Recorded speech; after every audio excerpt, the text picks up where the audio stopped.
Hi, Alice. Hi, Ben. Hi, David. Hi, Sam, if you're watching. It's Daddy again with another bedtime story.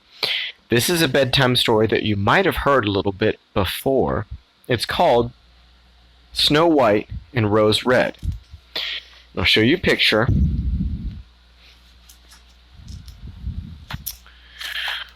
Looks like a little cottage, pink cottage, very pretty. And something about the story is it has three parts to it.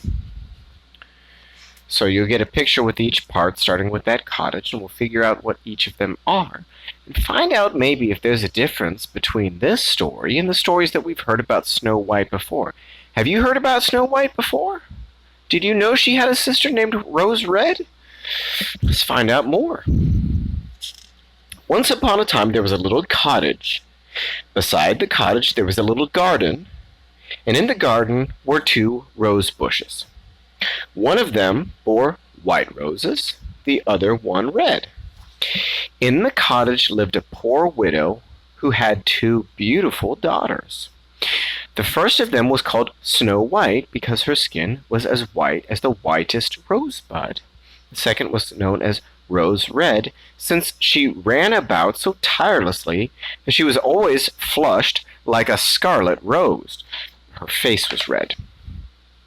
The two girls and their mother worked hard, and when the work was over, the sisters would go into the forest to play with the birds and animals, often sleeping among them in the soft green moss the whole night through.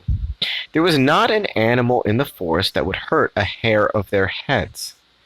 When the first roses of summer blossomed in the garden, Rose Red would carry whole armfuls of them into the parlor until the entire cottage smelt like a bed of roses.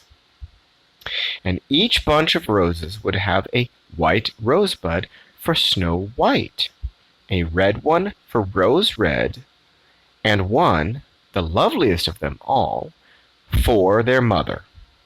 They lived together happily in the cottage. One year, there was a particularly hard winter, and on an evening when the frost chilled to the marrow, that means the middle of their bones, and the wind thrust snowy fingers through every crack, there was a sudden thumping at the door. A huge bear pushed his head into the parlor. "Let me warm myself by your fire, good folk," he begged in a human voice.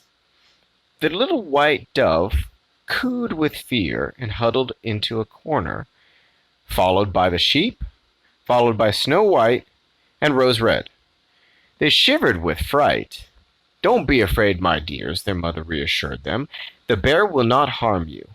The girls took heart, brushed the snow from the poor animal's fur, and made him a bed by the hearth. They were soon great friends, and the bear stayed with them the cottage the whole winter. So that's the end of part one, and it's very nice to hear that Snow White and Rose Red are kind people. Now, what do you think about kindness? Do you think Snow White and Rose Red will have good things happen because they're being kind? Well, let's find out in the next part. But for now, think about all of those animals with Snow White and Rose Red and their mother huddled up in a nice warm cottage for the winter.